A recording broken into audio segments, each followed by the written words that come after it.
Me convierte en Comanche. Comanchería. Nietzsche dijo alguna vez que su noción de la política era la siguiente: los hombres no son iguales. Esta frase polémica es en realidad, a la luz de los hechos, una constatación de que muchas veces aquello que llamamos justicia opera con distintas varas de medir según quien la reclama o la necesita. En democracia, sin embargo, se espera que la justicia sea lo más justa posible para todos y todas. Sin embargo, hay casos concretos y sonoros que evidencian que en ocasiones el Poder Judicial ha buscado subvertir los resultados de las urnas, la voluntad popular y los consensos democráticos para beneficiar a determinadas formaciones políticas o, en la foto grande, para mantener un tipo de orden, penalizando y sacando de juego a quienes proponen transformarlo. En América Latina, los casos de lawfare son varios. Los vimos con Rafael Correa en Ecuador, con Cristina Fernández de Kirchner en Argentina o con Lula da Silva en Brasil. En efecto, los mecanismos de lawfare operan allá donde avanzan los gobiernos progresistas.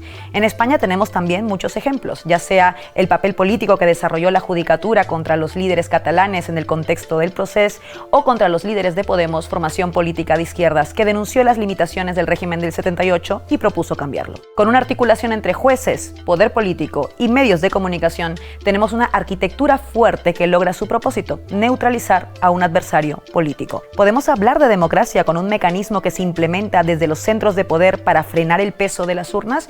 Hoy hablamos de lawfare y mediafare. Me convierte en Comanche. Comanchería.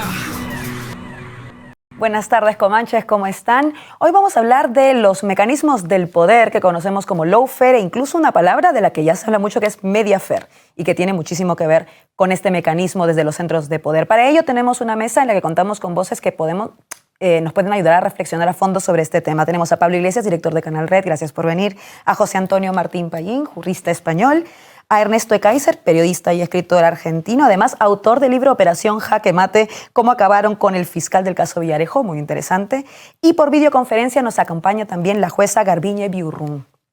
Antes de empezar a fondo este debate, como siempre, el resumen de Zona Comanche en el punto de mira.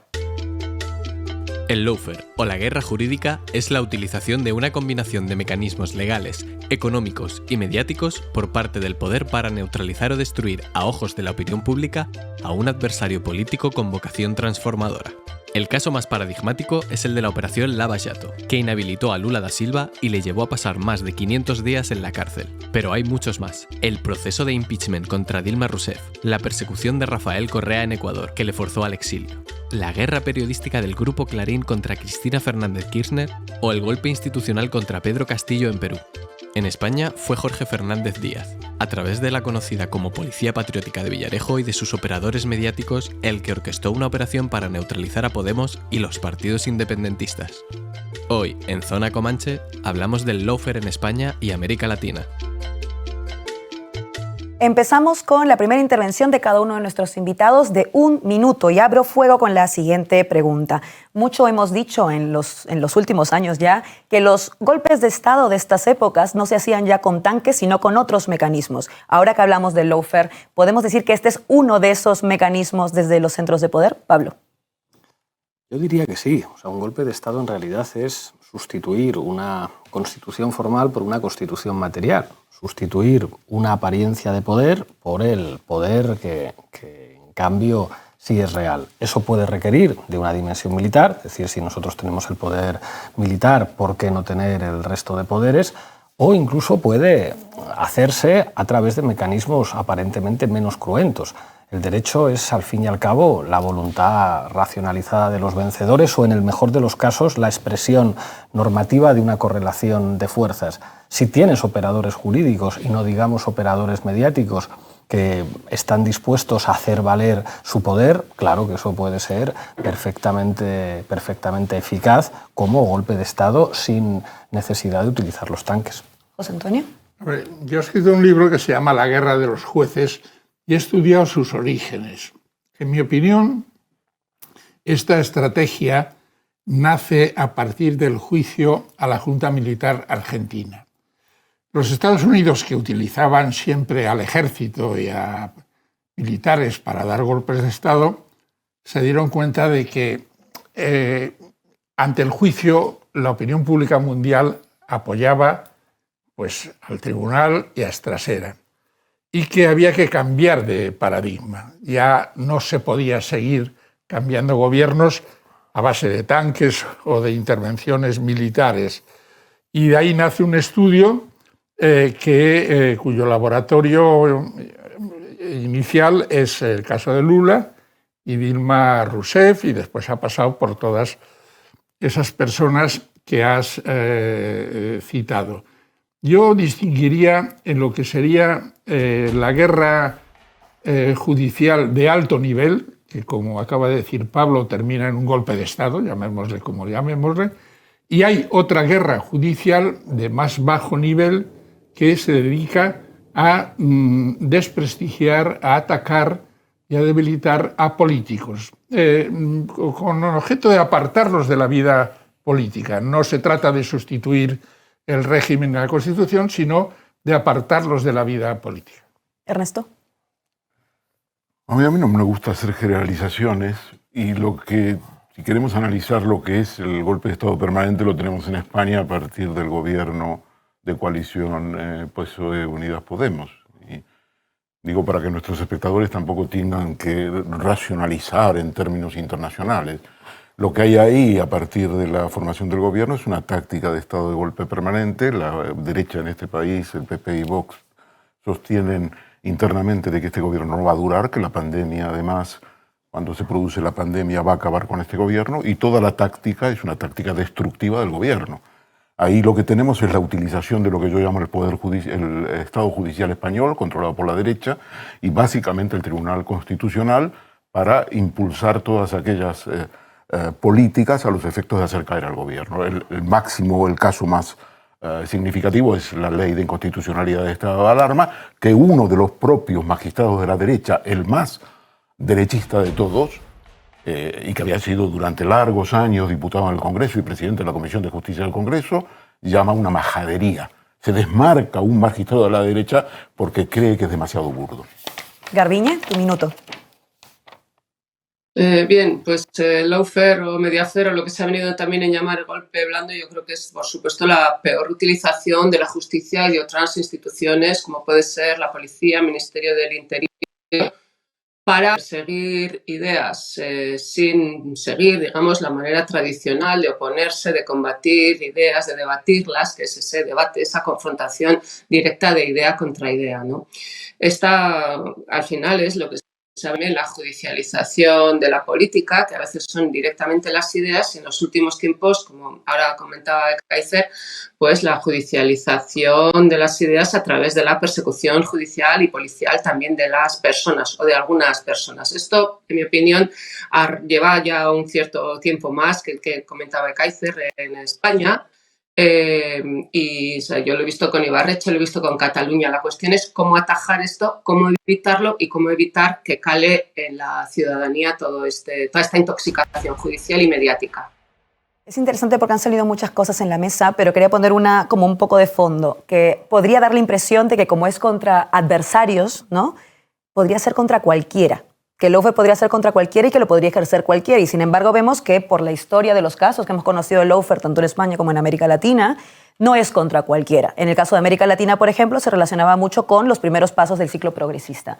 ¿Quién es el adversario? ¿Desde dónde se ejerce el lawfare? ¿Lo puede ejercer realmente cualquiera? Debatamos un poco sobre esto. O sea, yo creo que lo que dices es como que el lawfare es siempre contra la izquierda y que, sin embargo, contra la derecha esto no ocurre.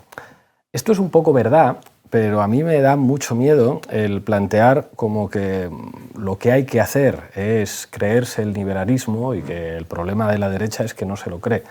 Yo creo que hay que reconocer la enorme lucidez de la derecha a la hora de entender lo que es el poder y lo que es el derecho.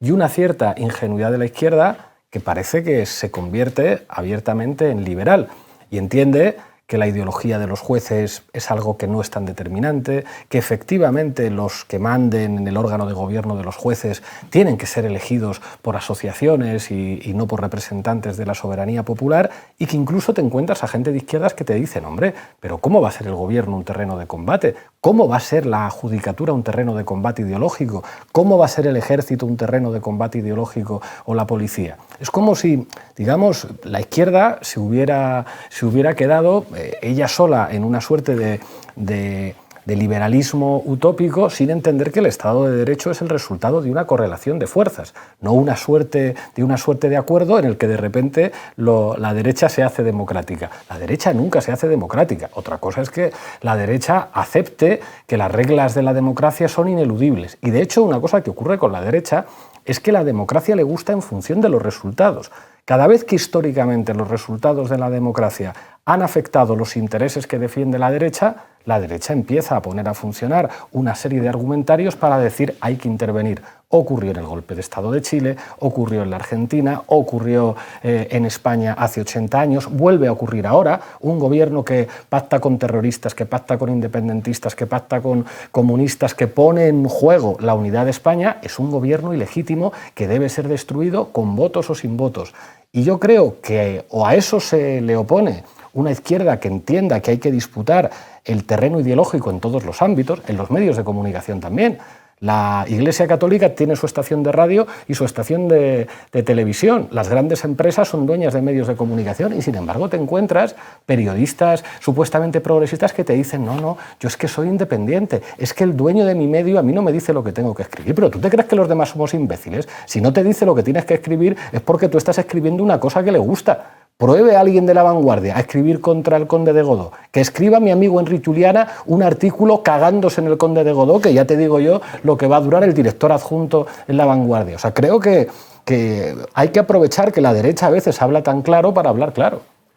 Hombre, había una de las cosas que me pone de los nervios es cuando desde la izquierda veo, incluso al presidente del gobierno, decir, se acata la sentencia. Mire usted, las sentencias se cumplen. No queda más remedio porque si no saltaría por encima el Estado de Derecho. Una sentencia es firme, una sentencia es aberrante y no se acata. Ahora, hay que cumplirla y por tanto no hablemos más. Ha citado Ernesto el tema de la pandemia.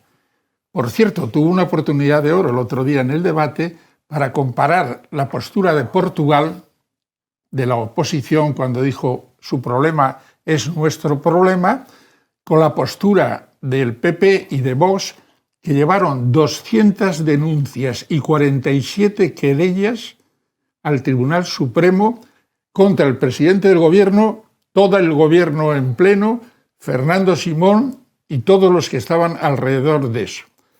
¿Qué hizo el habilidoso señor Marchena? Pues decir, mire usted, todo lo que se refiere a los aforados, esto no tiene sentido y lo archivo.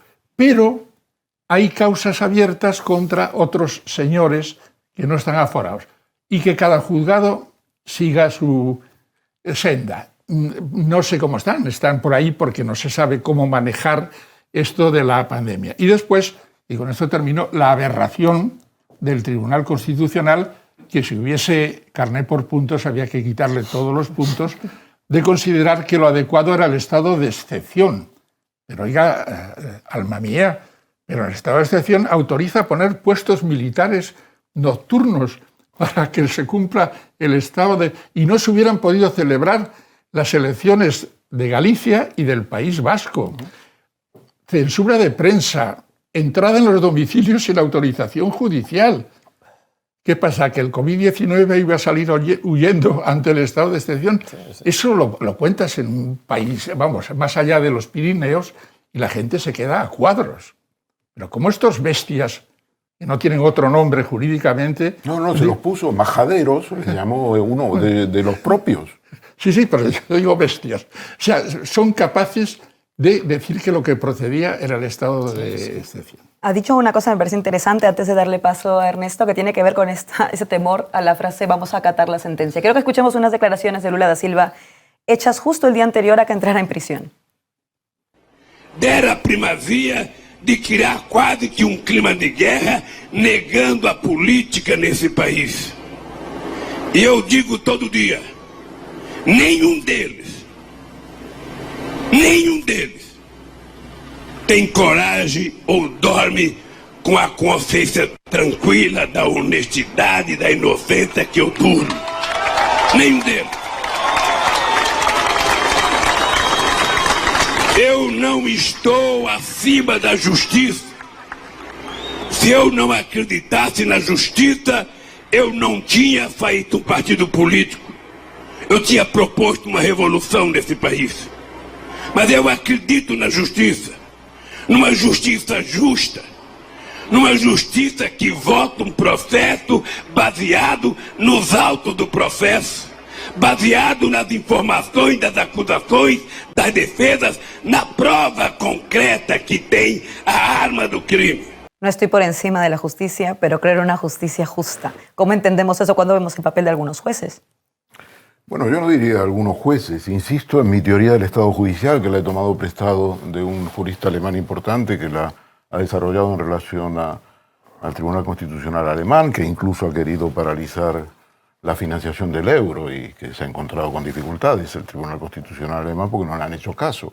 Pero insisto en eso porque aquí los jueces y todo el estamento judicial es el que menos ha sufrido durante la transición política, con independencia de las limitaciones estructurales que tenía, a diferencia de otros países. Los jueces son el estamento que de alguna manera pervive y que menos se ha adaptado a la nueva situación.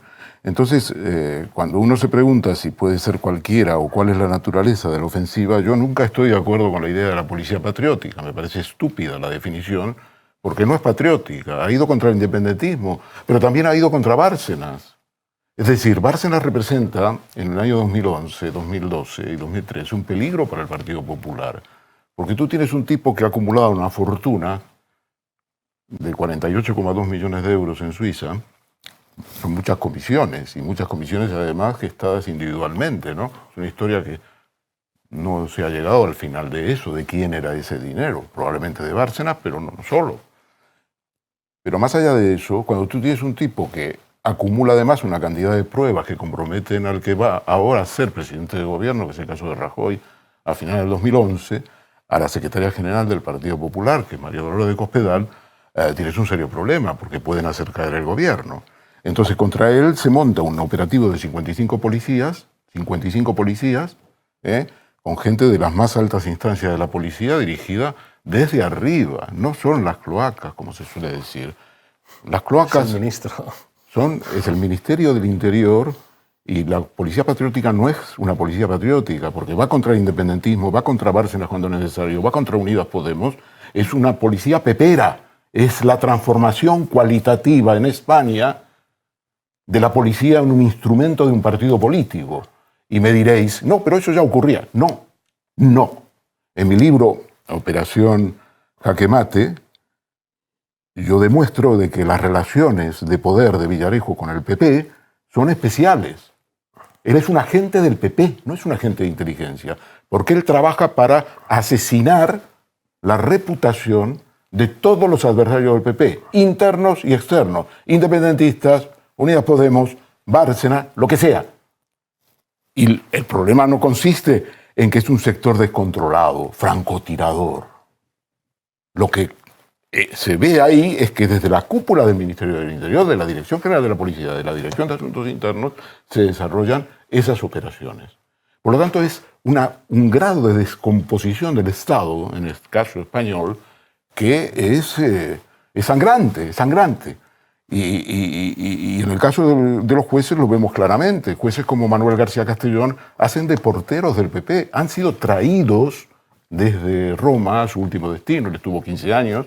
Le conozco muy bien, le conozco desde que llegó a la Audiencia Nacional, porque yo trabajé junto con él en el caso de Mario Conde Banesto. Yo era el periodista responsable de esa historia en el periódico, primero de la crisis de la bancarrota de Banesto y luego de su desarrollo judicial. Y cuando él llegó a Madrid, de Valladolid, empezó a ocuparse de ciertos casos y le tocó por sorteo al juzgado que llevaba el caso Banesto. Le conozco desde entonces y puedo decirlo con total claridad. Además, me lo ha dicho el ministro catalán, cuando el ministro de Justicia, es decir, le pedimos a Manolo, que era dueño del juzgado, el titular del juzgado, número 6, no era provisional, allí había jueces provisionales en situación de jueces de apoyo, que viniera aquí porque no podíamos ya poner más jueces en comisión de servicios.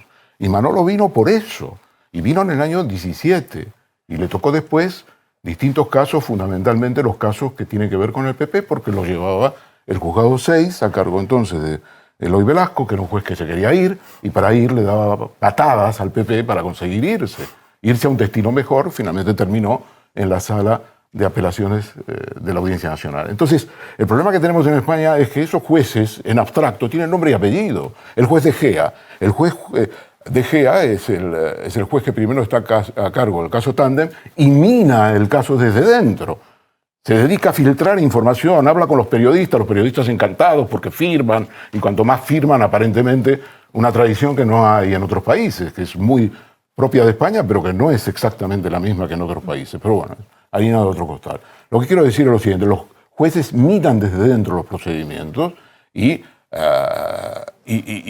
desarrollan esto que yo llamo ese Estado judicial controlado por la derecha. Un Estado judicial controlado por la derecha, aprovechando que Garbiñe es además jueza. ¿Cómo lo ves tú? Bueno, yo creo que, de un lado, creo que no hay democracia si no están todas las ideas, incluidas las de la derecha, naturalmente.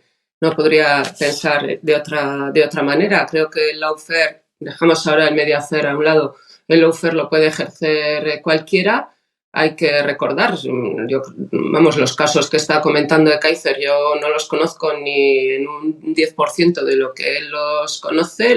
Es un escrutador de la actividad judicial y nos informa de lo que él observa y aprecia, pero yo quiero recordar pues dos detalles. Por ejemplo, de un lado, Mariano Rajoy perdió una moción de censura, perdió un gobierno por una sentencia perfectamente dictada, no la pongo en cuestión en absoluto, por una sentencia de la Sala de lo Penal de la Audiencia Nacional.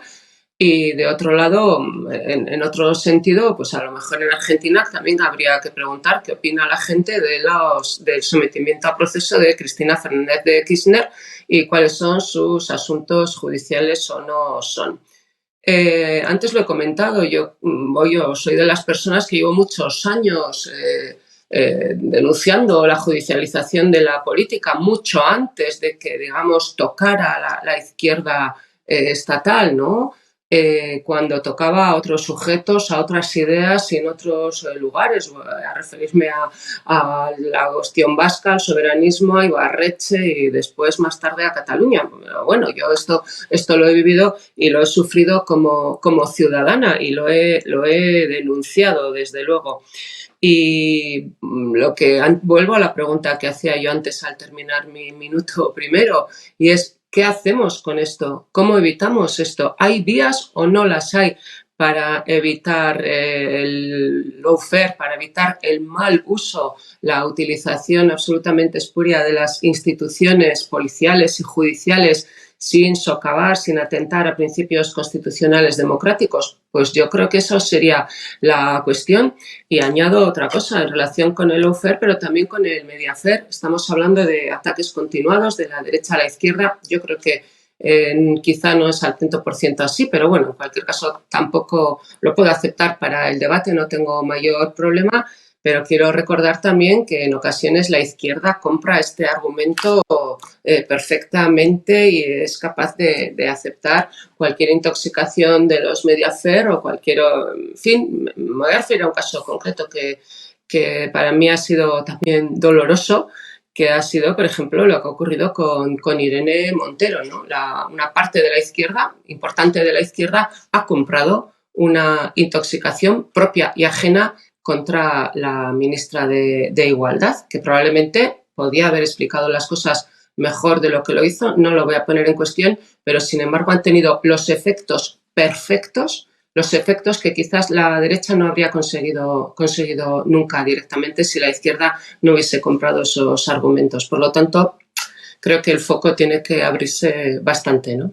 Esto último es especialmente interesante y creo que nos lleva además al tema también de buscar ¿cómo respondemos ante esto? Recuerdo que una de las frases, por ejemplo, que decía Irene Montero es que había jueces machistas. En el momento en que lo dijo, se generó el quilombo habitual entre los poderes mediáticos, pero no solamente los poderes mediáticos, sino también los miembros del elenco electoral actual, digamos, diciendo que cómo podía decir algo así. Sin embargo, por ejemplo, sabemos que el Centro General de Poder Judicial está bloqueado el Consejo General está bloqueado por el Partido Popular hace más de 4 años.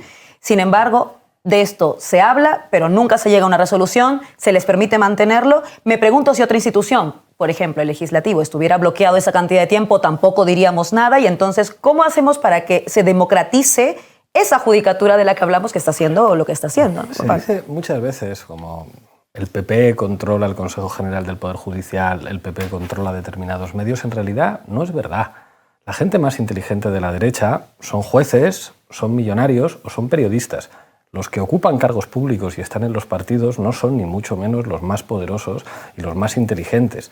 A alguien inteligente le espera en la vida algo mejor que llegar a un consejo de ministros. Si tú eres inteligente, hazte juez o hazte dueño de una gran empresa. Marchena define mucho más la estrategia de la derecha judicial que cualquier dirigente político del PP. De hecho, los dirigentes políticos, tanto del PP como del PSOE, que definen sus estrategias judiciales, son en general jueces de carrera e incluso negocian entre ellos y pactan entre ellos. A veces es muy difícil que los partidos tengan una estrategia de cara a los jueces porque ponen esas estrategias en manos de jueces. Yo he estado en un Consejo de Ministros en el que había muchos magistrados ahí y era evidente que ninguno pensaba terminar sus días estando en un Consejo de Ministros. Era evidente que todos esperaban terminar sus días en un lugar bien diferente y yo creo que eso lo sabemos todos. Pero a partir de aquí hay una diferencia muy interesante entre la izquierda y la derecha. La derecha sabe siempre que la política es una lucha de poder en muchísimos ámbitos. La derecha sabe perfectamente que necesita controlar el Consejo General del Poder Judicial, porque es que si no acaban en la cárcel. La derecha sabe perfectamente que necesita a sus propios policías y a sus propios agentes de inteligencia para proteger su proyecto político. La derecha sabe que necesita a sus hombres en las televisiones. A mí me hace muchísima gracia cuando dicen, un canal, el director es Pablo Iglesias, pero ¿quién es Paco Maruenda? ¿Quién es Mauricio Casals? O sea, que Paco Maruenda ha sido jefe de gabinete de Rajoy y diputado del Partido Popular. La derecha tiene clarísimo que tiene que colocar sus piezas en diferentes ámbitos y la derecha sabe perfectamente quiénes son sus enemigos políticos. O sea, la derecha sabe perfectamente a qué gente de izquierdas tiene que atacar. Yo no estoy de acuerdo con que Irene Montero explicara mal las cosas. Hay pocas personas en la izquierda política que se expliquen mejor que Irene Montero. Si hablamos de quién habla con ambigüedad, quién habla claro, quién responde a las preguntas, quién no responde a las preguntas, es evidente quién lo hace con claridad y quién no. El problema es quién hace daño a la derecha. Si haces daño a la derecha, entonces los medios de comunicación de la derecha te van a reventar. Si no haces daño a la derecha, van a salir los tertulianos progres de Ana Rosa, algunos con cargo en el periódico de la Familia Escolar, diciendo que es mucho mejor esta izquierda de ahora que la izquierda de antes. Esto, que es incorrecto, que rompe muchas reglas no escritas de lo que tiene que ser la comunicación, es la verdad que se ha demostrado en los últimos años en este país. Y el problema es que esto no solo es terrible por las implicaciones que pueda tener contra los independentistas, contra Podemos o contra Bárcenas, que en este caso me da igual. El problema es que hay gente de sectores progresistas que piensan que a ellos no les va a afectar, que si en estas elecciones gobierna la derecha y la ultraderecha, lo de la persecución y la cárcel, eso está reservado a los independentistas y a Podemos, y no es verdad. La derecha, cuando huele sangre, le entra un hambre que no se sacia con los que considera rojos peligrosos, que llegan mucho más lejos que eso. Y no estamos a las puertas de una vuelta del bipartidismo, como dicen algunos, del bipartidismo imperfecto, hablando de encuestas. Estamos ante una cosa que no tiene nada que ver con el régimen del 78. En el régimen del 78 se manejaba los grandes conflictos. O sea, el PC era una cosa pues, que estaba ahí, que no molestaba tanto, que tenían allí pues, la cosa del Ayuntamiento de Córdoba y poco más. En el País Vasco y en Cataluña estaba el PNV, que evidentemente, como cualquier derecha inteligente, dice yo mi propia policía, la Archancha. Y estaba Convergencia y Unión, el otro lado, que dice yo mi propia policía, que es que yo quiero darle las órdenes yo a la policía. Que sí, que me parecen muy profesionales y muy buenos policías los nacionales y los de la Guardia Civil, pero es que yo quiero dar las órdenes yo a los que regulen aquí el tráfico y a los que lleven la seguridad ciudadana. Pero ese mundo no va a volver. Vamos a un mundo mucho más parecido a lo que está ocurriendo en Italia, en Hungría o en Polonia. Y hay sectores progresistas que parece que se dan cuenta el último día. Ahora de repente Ángels Barceló, que presentó a Feijóo como un moderado, ahora de repente, por arte de magia, ha descubierto que era amigo de un narco. Y lo que hizo con los medios de comunicación gallegos. Mi amigo Juliana, que le saco otra vez, que hablaba, no, es que Feijóo es de la escuela Romay Beccaria, gente que comprende el Estado. Ahora vuelven a descubrir lo que es la derecha española. Y la derecha española no hace prisioneros. Si no ganan las elecciones, están dispuestos a cualquier cosa. El poder del poder mediático ahí además ha sido fundamental, que es una cosa de la que hablamos mucho, sobre todo en este canal, pero que además a veces da la impresión de que porque lo decimos aquí solo ocurre aquí, y no es verdad. El poder mediático opera así además en todos lados. Quiero que escuchemos unas declaraciones de Cristina Fernández de Kirchner antes de darle paso a José Antonio. No es necesario desaparecer mediáticamente, materialmente a los dirigentes políticos, sino que con lo mediático se lo suprime. ¿Y cómo se concatena esto? Bueno, el lawfare no es solamente la persecución desde el Poder Judicial, es además la articulación con los medios de comunicación. Porque si no, probablemente no funcionaría igual de eficazmente. José Antonio. Bueno, eso lo decía el Lord Canciller, Lord Hinst, de la reina Victoria, que decía que un juez debe ser solo que había caballeros, un caballero, una persona sensata, tiene que tener una gran dosis de valor, y claro, eso hay que demostrarlo frente a los ataques mediáticos, y terminaba diciendo con la ironía inglesa, si además sabe un poco de derecho le será muy útil. Y claro, ¿qué pasa con los jueces en este país? Que los hay que se enfrentan, pero saben, como se ha señalado, que si adoptan una determinada posición, que está, por ejemplo, en la Ley de Enjuiciamiento Criminal desde 1882, que es rechazar de plano las querellas infundadas basadas en recortes de periódicos. Aquí, el falso testimonio y la acusación falsa salen gratis. Esto en Norteamérica no sucede de ninguna de las maneras. Y el juez que sabe que va contra la corriente dominante, que es el PP, que es la banca, tiene encima todos los medios de comunicación. Y hay un detalle que yo creo que no se maneja en estos momentos, o se lo he oído a alguien, porque se pone la cadena de, como le llama un periódico catalán, el trío de la gasolina, la ABC, La Razón y El Mundo. No, si fueran esos, bueno, después sigamos tirando de las cadenas y de los 45 periódicos de Vocento que están en todas las provincias y sobre todo en Galicia, en donde el señor Feijóo sabía muy bien cómo manejar la Voz de Galicia, no tanto el Faro de Vigo, las cosas como son. La Voz de Galicia y la tele de la Voz de Galicia. Y la tele de la Voz de Galicia. Y ese es el peligro. Y además en Galicia se dio una circunstancia que yo, aunque no encaja muy bien con el tema, quiero resaltar. Galicia, mi tierra, tiene 7 capitales. Las 4 de provincia, Ferrol, Santiago y Vigo. Hasta las últimas elecciones, y ahora también la mayoría, todas estaban gobernadas por el BNG o por el PSOE, menos el louco dorense ese que salió por ahí. ¿Qué pasaba? Que era la Galicia profunda, que dominaba con los medios, la que le sacaba adelante la mayoría absoluta. Claro. Y eso es lo que hay.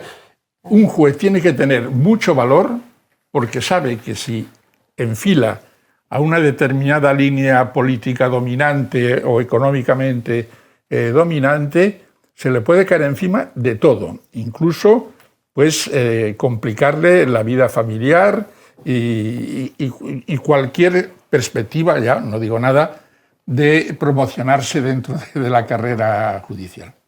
Y no solo, puede llegar a tener unas consecuencias mucho más preocupantes cuando vemos cómo el poder mediático pues, se pone de acuerdo y generan este tipo de orquestaciones. Digamos, en el caso concreto de Cristina Fernández de Kirchner, por recordarlo, se intentó, pues, vimos un intento de magnicidio, lo vimos en todo el mundo y sin embargo no sé hasta qué punto podemos hablar de si se podría exigir algún tipo de sanción tal vez más importante, más fuerte, que se resalte un poco más cuando una orquestación llega a efectos concretos tan peligrosos como ese. Ernesto. No sé, yo el caso, la política argentina no la sigo, no puedo opinar sobre ella. El caso de Cristina Kirchner no es solamente una víctima del lawfare, hay problemas de corrupción muy serios en el gobierno argentino, muy serios. No voy a entrar en ello porque creo que no es el objeto del debate, pero quería demarcar mi posición. Lo que sí quería señalar en lo que decía mi colega Biurrun, es que sigo insistiendo en la idea del Estado judicial controlado por la derecha, porque ella dice una cosa que es muy seria, muy importante, pero que yo traslado al terreno político, y no me refería a eso cuando hablaba del control judicial del Estado Judicial de la derecha. Ella dice, hubo una sentencia de la Audiencia Nacional del 2018 donde decía que en el caso del Gürtel había un sistema de corrupción, digamos, se había desarrollado una corrupción sistémica.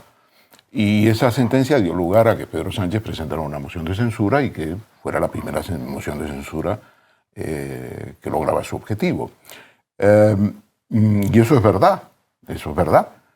Claro, toda verdad o toda tesis tiene una excepción a la regla, y la sentencia Gürtel es una de sus excepciones, pero tiene que ver con la situación interna dentro del tribunal y la ruptura del bloque de derecha en ese tribunal, que fue una cosa sobre la cual se puede escribir mucho y es muy interesante, pero no invalida el control judicial de la derecha. Lo vemos todos los días, por otro lado, y el papel de la izquierda que ella señala y del Partido Socialista que yo añado es significativamente criticable. El Partido Socialista nunca tuvo una política judicial, mientras el PP siempre la ha tenido. Su relación con los jueces es una relación directa. El Partido Socialista no. Siempre ha sido absolutamente errático. Hay un ejemplo que es muy elemental. ¿A quién se le hubiera ocurrido nombrar como parte de la mayoría progresista del Tribunal Constitucional a 2 magistrados que van a debilitar la mayoría, porque se van a abstener en decenas y decenas de casos? Bueno, ya se han abstenido. Es una mayoría progresista, pero si tú añades, si tú nombras, que era la facultad del gobierno, 2 magistrados que se van a tener que abstener, uno porque ha sido ministro de Justicia y diputado, nada menos, y otra persona que es una catedrática que ha trabajado elaborando leyes del gobierno y que ya también, como el ministro, se han abstenido, ¿a quién se le ocurre una cosa así? Es no tener una política judicial. No es porque Juan Carlos Campos sea ministro que no puede ser magistrado del Tribunal Constitucional. ¿Sabéis quién es el presidente del Tribunal Constitucional de Francia? El primer ministro francés, Laurent Fabius. A ver, este no es el problema. El problema es que si tú metes 2 magistrados como parte de una mayoría que se van a abstener, debilitas esa mayoría. Entonces quiere decir que no hay política. Señor Sánchez no tiene ni pajolera idea. ¿Cómo vas a nombrar ministra de Justicia a Dolores Delgado? No tiene ningún peso en la justicia. ¿Cómo la vas a nombrar fiscal general si no tiene ni siquiera como fiscal ningún peso? Es decir, la política judicial es un desastre y es buena parte responsable de las cosas que han ocurrido. Pero esto, tengamos en cuenta que Dolores Delgado, como yo demuestro claramente en mi libro, Operación Jaque Mate, y perdonad que hable de este libro porque creo que es un libro que aborda todo el tema del Estado judicial, de Villarejo, quién es Villarejo. La fiscal general del Estado se carga a un fiscal que había impulsado el caso Villarejo, al señor Ignacio Estampa. Se lo carga engordando una campaña de la derecha. Primero como ministra de Justicia y luego como fiscal general del Estado. Pero esto no forma parte del Estado judicial. Esto forma parte de las disfunciones y de la errática política del Partido Socialista Obrero Español. Hemos visto lo de Mónica Oltra. El Partido Socialista Obrero Español en la Comunidad Valenciana ha sido cómplice, y jueces llamados progresistas, Teresa Gisbert, por ejemplo, que va de progresista fiscal, han sido cómplices de la política de liquidación, nada menos que una vicepresidenta del gobierno. ¿Vosotros creéis que Ada Colau habla con Mónica Oltra? ¿Vosotros creéis que Yolanda Díaz habla con Mónica Oltra? ¿Vosotros creéis que Irene Montero habla con...? Nadie le habla ya. Nadie le habla ya. Y lo que hace Yolanda Díaz cuando va por Valencia, para que si le preguntan si ha hablado o si va a hablar con Mónica Oltra, le manda un mensajito previamente. Lo de Mónica Oltra es un desastre judicial, claramente. El informe policial que revela que no había ninguna alteración en las comunicaciones de email, de correos, que fue tan jaleado por la derecha y por Vox, que ha impulsado la querella contra ella y su destitución, ese informe policial estaba desde semanas antes de las elecciones del 28 de mayo. Y se filtra un periódico después del 28 de mayo. Te falta compromiso ahí. porque son algunos dirigentes de Compromís los que no hablan a Mónica Oltra, y cuando nosotros en este canal lo decimos, vienen aquí los de Compromís a decir no utilicéis y no sé qué. Los silencios son de algunos de Compromís. Decir, a mí lo que me importa es decir, lo de Mónica Oltra es un asesinato, porque es el comienzo, no sé si el comienzo, pero para mí es un poco el origen de todo el desastre que ha venido después. Porque, en primer lugar, a ella la hacen responsable de un tema que tiene que ver con su exmarido, no tiene nada que ver con ella. En segundo lugar, todas las acusaciones contra ella son infundadas y el Partido Socialista, y en particular el presidente de la Comunidad Valenciana de entonces, el señor Ximo Puig, y la consejera de Justicia, que había sido portavoz en el Consejo General del Poder Judicial, allí abonan todos los ataques contra ella. Entonces, realmente ya es un asesinato, es un asesinato. Garbiñe. Bueno, antes he dicho yo que la izquierda también compra los resultados, por lo menos, del lawfare y del Mediafair, ¿no? He mencionado antes a Irene Montero, Ekaizer está mencionando a Mónica Oltra. Creo que esto, bueno, pues debiéramos hacérnoslo mirar. Comparto, porque lo había comentado yo antes también, la apreciación sobre el tema Fernández de Kirchner, de Cristina Fernández de Kirchner. Creo que es un tema complicado. No siempre que la derecha te persigue judicialmente eres inocente. No siempre que la derecha te persigue o alguien te persigue judicialmente llevas la razón. En cualquier caso, antes yo siempre decía, ¿cómo podríamos evitar esto? Se habla de democratizar la justicia, la judicatura, se ha dicho. Yo no sé cómo se hace esto. Llevamos 2 leyes orgánicas del Poder Judicial después de la transición, el 80-85, con sus variadas reformas. Ningún gobierno, ni siquiera el gobierno, bueno, la mayoría de los últimos 5 años, 4 de ellos en coalición, ha introducido mejoras de ninguna clase, ¿no? Para, entre comillas, eso que se dice democratizar la justicia. Y por más que efectivamente sea una vergüenza el bloqueo que lleva ya, no creo que 5 años, ¿no? Este bloqueo en el Consejo General del Poder Judicial, incluso si se hubiese desbloqueado, que es lo que no tenía nunca que haber ocurrido, era el bloqueo, si se hubiese procedido al nombramiento dentro de unos tiempos razonables, yo creo que las cosas tampoco habrían cambiado, por más que la mayoría fuera más o menos progresista en el Consejo General del Poder Judicial. Pondré un ejemplo recentísimo de la pasada semana. Bueno, antes se ha apelado en otros temas al Tribunal Constitucional y yo lo voy a hacer ahora también. Hemos conocido, todavía no se conoce la sentencia, pero el Tribunal Constitucional sacó una nota de prensa el día 6 de julio pasado, en la cual anuncia una sentencia en la que declara la inconstitucionalidad de unas normas municipales aquí en Euskadi, en las que se priorizaba el uso del euskera en comunicaciones con la ciudadanía, etcétera, etcétera. Bien, pues es un tribunal constitucional supuestamente progresista, de mayoría progresista, en la que su pleno ha dictado esta resolución con gran pasmo, disgusto y horror político aquí en Euskadi. Y solamente hay 2 votos particulares de los señores Sáez y Díez, precisamente la persona Díez, Laura Díez, a la que apelaba antes, que mencionaba antes Ekaizer, ¿no?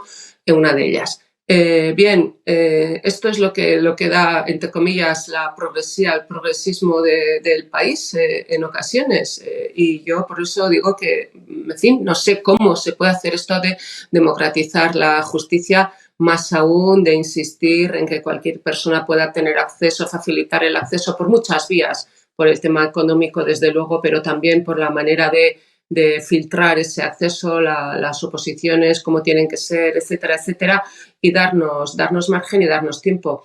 Y seguir haciendo también mucha pedagogía ciudadana, porque, en definitiva, si hablamos de la justicia en términos siempre absolutamente peyorativos, siempre calificando la justicia como una justicia sospechosa de cualquier tipo de males, bueno, pues no hacemos un gran favor, y yo creo que hay que también poner en valor otras actuaciones, muchas actuaciones diarias judiciales que quizá no tocan el núcleo de la política, pero que están aplicando políticas de este gobierno llamado progresista están aplicando esas políticas todos los días y lo están haciendo de una manera, en ocasiones, incluso mucho más progresista de lo que el propio gobierno lo hace, o por lo menos instituciones como, por ejemplo, el Servicio Público Estatal de Empleo lo están haciendo. Estamos revocando todos los días resoluciones del SEPE contrarias a derechos ciudadanos. Por lo tanto, hay que poner el foco también en todos los ámbitos de la justicia. Desde luego, la justicia penal es muy importante, yo no le voy a quitar relevancia, pero también lo es la justicia contenciosa administrativa y la justicia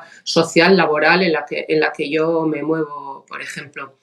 Y termino con una cosa que es la que quería empezar, simplemente por el comentario que había hecho antes al quizás no haberse explicado del todo bien la ministra Montero, Irene Montero. Simplemente quería decir, porque lo he escrito además y está escrito, que yo creo que Irene Montero tenía que haber defendido la ley en todos sus extremos, incluso en esa reducción de penas, que creo que era una reducción de penas útil y realmente una reducción de penas desde un punto de vista del derecho penal y de la eficacia del derecho penal verdaderamente progresista. Eso es lo que entiendo que no se ha sabido hacer, nada más.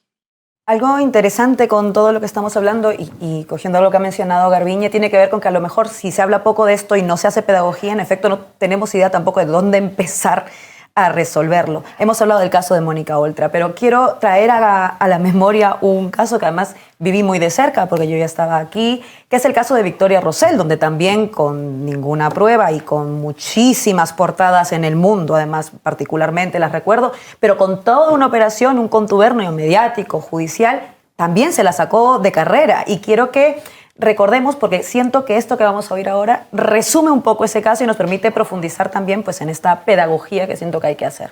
Nosotros tenemos plena confianza en Victoria Rosell, que es una jueza que ha sido caracterizada por defender los derechos humanos, por defender los derechos de las personas migrantes y el cierre de los CIES, y que precisamente por eso se ha ganado muchos enemigos políticos. Por eso y por decidir dar un paso para que en nuestro país haya un gobierno decente que respete los derechos humanos. Pero, diputada, va a ir en las listas una persona que el Supremo considera que ha cometido 3 delitos. No, el Supremo admite a trámite esto. Investiga como posibilidad que haya cometido 3 delitos. Por lo tanto, tampoco se le podría pedir a los imputados del PSOE o del PP que abandonasen las listas. Nosotros creemos que lo mejor que ha podido hacer Victoria, como digo, es renunciar a todo tipo de privilegios y que la acción de la justicia siga su curso. Y eso no nos hace en ningún caso dejar de confiar en que toda su actuación ha sido plenamente decente y que esto se resolverá en los tribunales, como tantas otras veces que se ha acusado a Podemos de cosas muy, muy graves y que finalmente han terminado archivadas, quizás sin ocupar todas las portadas que ocupaban las acusaciones. Victoria Rosell acierta cuando renuncia a la Diputación Permanente, pero yo creo que la renuncia tendría que ser completa, no ir en las listas. Pero bueno, es una decisión que tienen ustedes. Yo creo que la renuncia tendría que ser completa. Este vídeo es tremendo porque el delincuente en este vídeo es el periodista, es García Ferreras. Porque al mismo tiempo que está diciendo eso, es cuando se va de cena con Villarejo, con De la Hoya, con Mauricio Casals, y cuando le presentan pruebas falsas, que él sabe que son pruebas falsas y aunque es muy burdo, voy con ello. Eso es gravísimo y recibe una protección por parte de prácticamente toda la profesión del periodismo, con muy poquitas excepciones, cuando ese tipo es evidente que está actuando como un presunto delincuente. O sea, si a una figura política le encuentran unos audios con lo que le han encontrado a Ferreras, no podría seguir ejerciendo la profesión y ese tipo sigue presentando un programa de televisión todo el día y con periodistas supuestamente progresistas que se sientan a su lado. Ahí está la señora Duval, ahí está el señor Escolar, el señor Maestre, que le hacen la pelota todos los días para que le saque en su televisión. Ese es uno de los problemas enormes de la corrupción en España. Y no vale decir, yo es que cobro poco, yo es que si no me traen aquí, pues claro, es que mi digital no se vende. Eso es, lo que vemos en este vídeo es gravísimo cuando él dice, yo considero que se tendría que haber retirado. Estamos hablando de una víctima de lawfare en las mismas fechas en que el tipo está yendo a cenar pagado por A3 Media, que yo he cenado con Ferreras muchas veces y Ferreras no paga de su bolsillo ni una sola comida. Todo eso va a la cuenta de la propia empresa, por lo tanto es actividad de empresa. Ir a cenar con Villarejo es un trabajo de la propia empresa y al mismo tiempo está diciéndole a Irene Montero que Victoria Rosell tendría que dimitir. Eso es gravísimo y eso explica cómo funciona el poder en España. Y claro que en este país hay jueces decentes. Y claro que en este país hay periodistas decentes. Pero yo ya estoy harto de escuchar como de no, es que los corruptos son una minoría. Los corruptos son unos cuantos y los corruptos tienen una barrera de protección en sus propias profesiones por dinámicas corporativas que son enormes.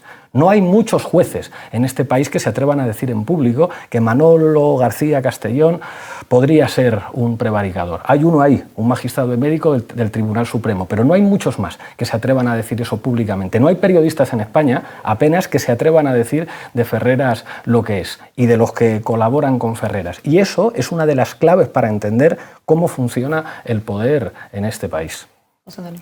Garbiñe ha abierto una vía que yo creo que hay que transmitir a la ciudadanía. En España hay 5.500 jueces y juezas.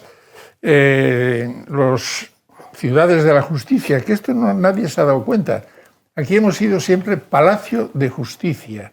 Todo lo que se está haciendo nuevo es ciudades de la justicia. Barcelona, Valencia y todos los sitios.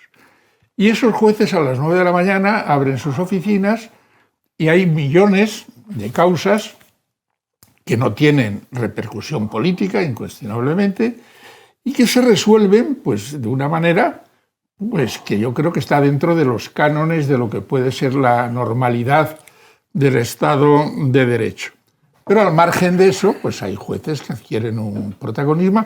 Unos lo buscan y otros le llegan. Que conste que la judicialización de la política formalmente proviene de unos políticos como Vox, que tienen el récord de España de querellas y de recursos de inconstitucionalidad, que los llevan a los tribunales. No es que el tribunal haya salido a buscar el caso se lo han llevado. Ante eso, claro, ellos deben reaccionar, pues como dijo Alonso Martínez en 1882, rechazando de plano e incluso, como decía antes, imponiendo sanciones económicas y abriendo diligencias por acusación y denuncia falsa. Si esto se hiciese, muchas cosas disminuirían. Habéis hablado del caso de Oltra. A mí me llamó la atención porque el eje de la cuestión era que ella había encargado un informe para desprestigiar a la chica y favorecer a su marido. A su ex. Pero por Dios, léase usted la sentencia condenatoria del marido, que los hechos probados a la pobre chica la pone a parir. Es el tribunal sentencia que está recurrida en el Supremo. Pero que los hechos probados de la sentencia hacen lo que dicen que encargó Mónica Oltra. No, son los 3 magistrados de la sección quinta, me parece que era, los que hacen una descripción demoledora de la chica. Luego, ¿qué tenía que ver, qué interés tenía Mónica Oltra en hacer ese informe descalificador? Pues que se le pidan a los magistrados, que lo han dicho. Y así se creó pues, una situación verdaderamente surrealista. Y hay más casos. Antes hablabas del caso Gürtel. El caso Gürtel tiene un agujero negro impresionante, que es un tal M. Rajoy 48.000 euros. ¿Qué pasó? ¿Por qué M. Rajoy 48.000 euros no entra dentro de las investigaciones de el Gürtel y se queda fuera? O la señora Cospedal también se quedan fuera. Y al final, eso que es un agujero negro, y además se le dio una relevancia especial a su declaración testifical, escenificándola, verdaderamente lamentable, porque no recordaba prácticamente nada, y en realidad hay una referencia a algo que creo que lo puede entender, como diría Groucho Marx, hasta un niño de 7 años. Y son 2 circunstancias. Que la señora Mato entraba en su garaje y no sabía que había un Jaguar, y el señor Rajoy entraba en Génova 13 y no sabía que había unos señores con cascos y picos haciendo obras dentro del establecimiento. Eso se ha quedado sin investigar y al margen de la Gürtel. Si después ha servido para la moción de censura, pues bienvenido sea. Ya estamos llegando hacia el final del programa, pero voy a daros una ronda de intervención final. Empiezo por Ernesto. No se ha quedado fuera, José Antonio. Eso fue objeto de la Caja B y fue una sentencia condenatoria del Partido Popular. Lo que pasa es que el tema de los sobresueldos se subsumió en esa historia de la Caja B del PP, y como además estaban se declararon la prescripción de esos delitos, eso quedó, en fin, desapareció. Pero no es que haya, digamos, ese tema quedara, no se tocara, se tocó y se tocó. Quedó fuera de la investigación, Ernesto. No, entró en la investigación, en la caja B del PP, y la tienes en la sentencia, además una justificación de por qué eso no... Pero bueno, lo que quería yo señalar es, a la luz de lo que decía Garbiñe, que es la gran preocupación, porque ella tenía preocupación por lo que se puede hacer y el futuro. Y es lo siguiente, yo decía que el PSOE no tiene ninguna política judicial, nunca la ha tenido prácticamente, y entonces ahora estamos en una coyuntura importante, y es que el señor Feijóo ha prometido, aparentemente, ha prometido cumplir la promesa de que las asociaciones de jueces tendrán una preeminencia en la elección de todos aquellos que proceden de la carrera del sector judicial, dentro del Consejo General del Poder Judicial. Esto ya se ensayó en España, esta fue la primera etapa, pero que tuvo que ver con la inexperiencia que había en España, en la época después de que murió Franco, y esto fue un fracaso total. Esto fue modificado después, y fue modificado varias veces, y hemos llegado al sistema actual, que es un sistema mixto, y tal. Pero los jueces, como tal, no tienen legitimidad democrática. Esto tiene que saberlo el ciudadano, porque la legitimidad democrática la otorga la Constitución. La Constitución otorga la legitimidad democrática en los artículos 1 y 2 al pueblo español, en el artículo 66.1 a las Cortes como representación del pueblo español, y en el 117.1 dice que los jueces y magistrados aplican la ley. Pero, ¿qué ley? ¿Quiénes son los que desarrollan y crean la ley?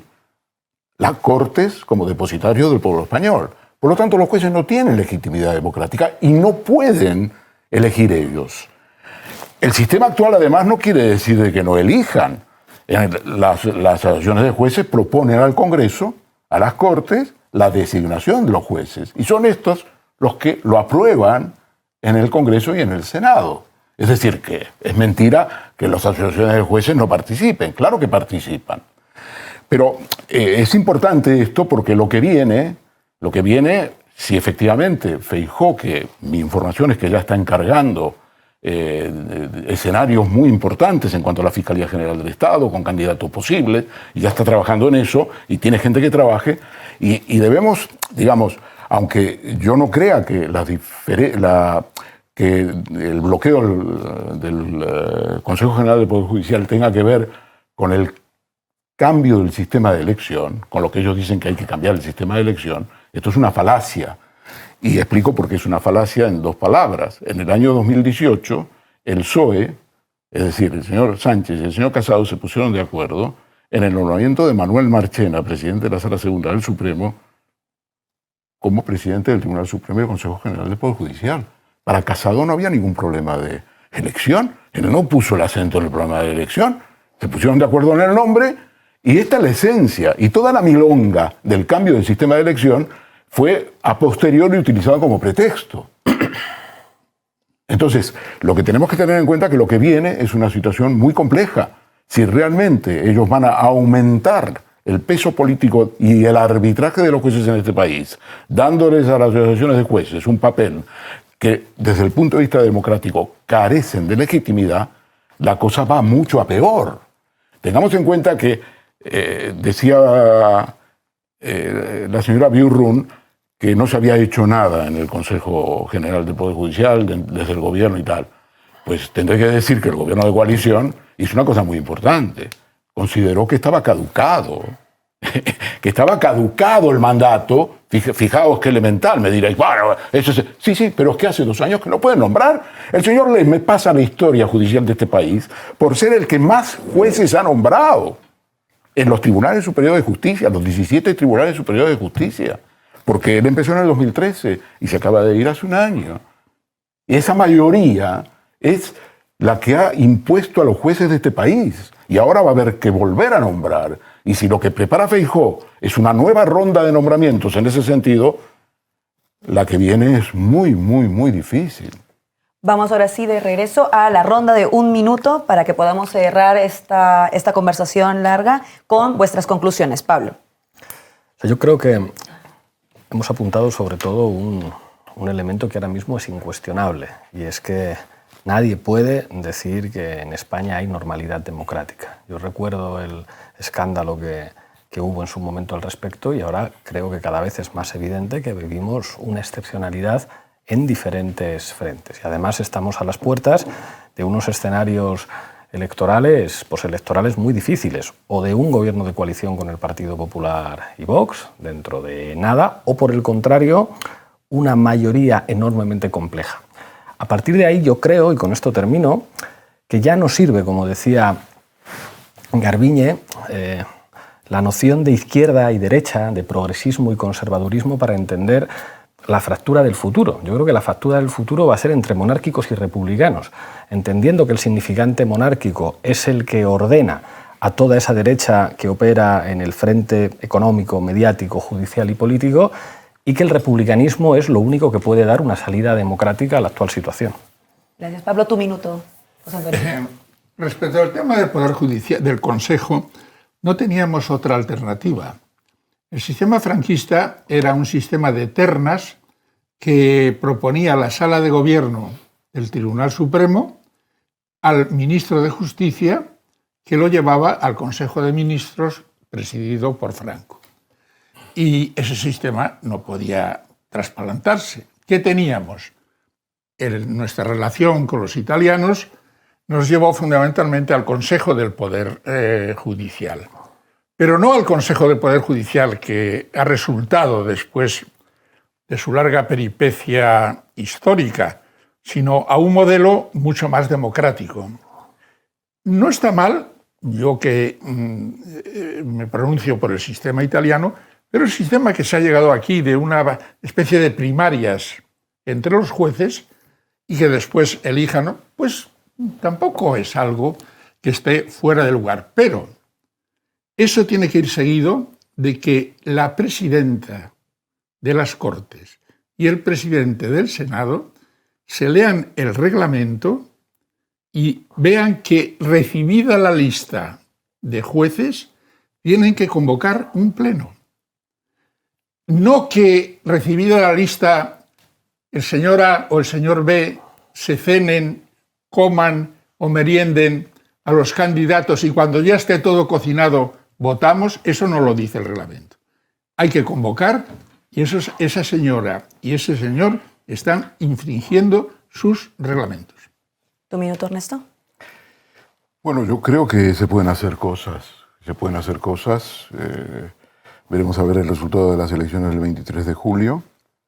Pero tenemos muchas posibilidades de, sobre la base de la pedagogía, movilizar a la gente. La gente no sabe realmente que la justicia es muy importante para su vida cotidiana. Las herencias, los divorcios, en fin, la vida cotidiana gira en torno a la justicia. Pero claro, cuando tú enfocas el tema en términos políticos, ya veis que es un tema del PSOE y del PP que no se ponen de acuerdo en el Consejo General del Poder Judicial. Y cuando entras a matizar un poco, la gente ya está en otra historia.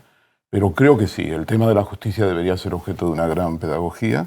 Creo que en ese sentido hay un campo y los días que vienen serán muy difíciles. Me temo que personajes como Marchena, que ha considerado en un informe no vinculante al presidente, al gobierno, cuando fueron los indultos a los dirigentes independentistas, le acusó de autoindultarse. Eso no se ha escuchado nunca en la historia de nuestra democracia.